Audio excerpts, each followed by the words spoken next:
Thank you. The governor of Illinois has written to President Biden to say the federal government's lack of intervention and coordination at the border has created an untenable situation for Illinois. Does anybody outside of the White House think the immigration policy is working? So here's what I can tell you. He should be embarrassed. I just mentioned that the president requested $4 billion for supplemental funding to address what we're seeing at the border, right? And to manage what is happening currently at the southwest border more specifically. And Republicans continue to block us. They do. They continue to block us. And without Congress, the president has taken action. He's taken action, whether it is surging resources to the border. We have removed and returned more than 250,000 people since May 12th, and working with partners and countries across the region to actually deal with this issue. So the president has continued to try to put forth actions and ways to deal with what we're seeing at the border, and Republicans continue to block us. You can say that again. I just mentioned moments ago, like 2 weeks ago, they put forth a CR that would take away law enforcement at the border. Different topic. There are some new pictures of Commander Biden biting a staffer again. How many times has that dog bitten the Biden? I would refer you to the Secret Service and also the First Lady's office. Here we go. Okay. It's the 12th known incident of this dog biting a White House staffer. A lot of times when that happens, there's a lawsuit. Isn't the president worried about getting sued? I would refer you to the Secret Service or the First Lady's office. My last one. Is any part of the West Wing here just loving the fact that Republicans don't appear to be able to govern the one part of the government that they actually control? Nobody's loving anything when we're not able to deliver for the American people.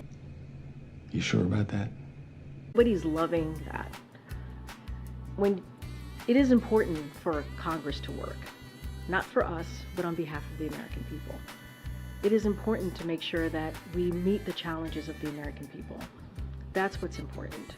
What we saw, and you heard from the president, what we saw on Saturday should have never have happened. We're glad that a deal was made. We're glad that we're not in a shutdown, but House Republicans should have never gotten us that far.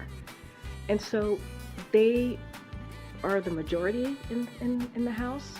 They can fix this. They're creating the chaos. That is not helpful to the American people. That's why you saw the president today talk about student debt relief and talk about what else he's doing to make sure that we're giving a little bit of breathing room to the American people. That's why you heard from the president yesterday talking about, or our announcement, talking about how we're continuing to beat Big Pharma so we can lower prescription drug costs for the American people.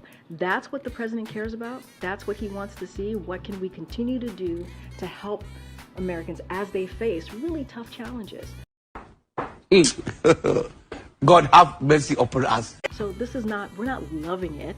It is not helpful to any American across the country. In any of the meetings about this in the last 24 hours, has anybody in the West Wing heard anybody talking about the possibility of Speaker Trump?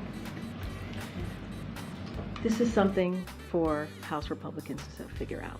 This is something for them to fix. We're not going to get involved in the speakership. Let's just see, shall we?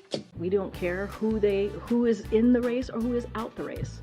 That is not for us to figure out. The president doesn't have a vote. No one here has a vote. They have to figure this out.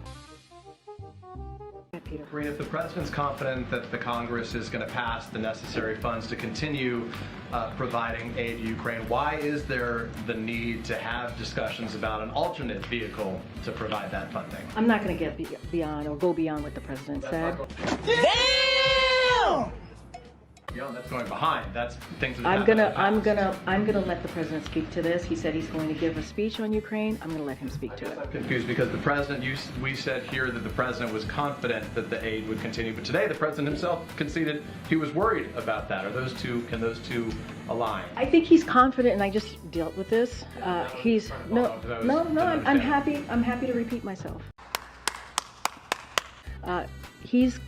What we've heard from House members, both Republicans and Democrats, what we heard from senators, both Republicans and Democrats, have said have said that they want to continue the support in Ukraine so that Ukrainians can continue to fight against the Russian aggression. We've heard that. Majority, right? Overwhelming majority. So that still stands, right? That has not gone away. That still stands. That commitment that we have heard publicly from them still stands. So that is where we are with that. That is why we are confident that, yeah, you know what? There is broad support. Now, if the president wants to take an extra step and explain and talk through the importance of supporting Ukraine, that's what he wants to do. It's not the first time. He's done it multiple times, even when we've had continue to have bipartisan He's support. doing it because he's confident, not because he's worried. I'm going to let the president lay out when the time comes as to why he wants to speak to Ukraine.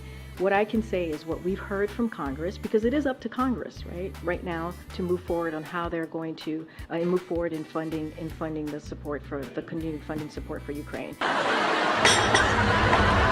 But it's important for us to point out what they've said publicly. Has the president spoken to Speaker McCarthy, now former Speaker McCarthy, since yesterday? Has he spoken to the Speaker Pro Tem, McHenry, in the time since? Has he had any calls that you can share with us with those, because he needs them, as he acknowledged, to try to get Congress working and to get America working again for the American people? I'm not going to get into any private conversation. You're right. The president was very clear. He believes that they need to get back to work. House needs to get back to work. They need to figure out who their speaker is going to be. He's willing to work in good faith with whoever the speaker is. Just to be clear, when you say I'm not going to get into private conversations, you're not acknowledging that there were private conversations, just that you won't say yes or no. What I can say is senior staffers, as I've said many times, have been in close touch with members in Congress. Over the past several weeks, over the past several months, that's something that happens pretty regularly. And I can say this, that the president himself regularly, often, has conversations with members in Congress because of his some of them are relationships that he's had for some time now. Just not going to get into each conversation that he's had. They're private discussions. We don't read out each and every conversation that the president has. That's where I'm going to leave it. Okay. Thank you, Karine. I'm going to follow up on my colleagues' questions about the president's speech. I know you can't talk about the substance of it, but can we understand this as an acknowledgement from the president that he perhaps could be doing better in terms of explaining to the American people why supporting Ukraine is within their best interest, and maybe an acknowledgement that there is waning support from the American public? So look, the president has spoken multiple times about the importance of continuing to fund Ukraine. He did it on Monday, he did it on Sunday, he did it today. And he talked about how there's a direct link in supporting Ukraine, continuing that funding, to our own national security. That is something that he's been pretty consistent about. I'm not going to get into what he's going to say in his speech. You'll hear directly from him, obviously. But, we have seen the polling, just like you all have seen the polling. I believe the Admiral was asked about this as well. And yeah, we see the polling and we get that, we understand. But we also believe that it is fundamentally important to our own national security, as well as supporting the brave people of Ukraine, to continue that support. It is.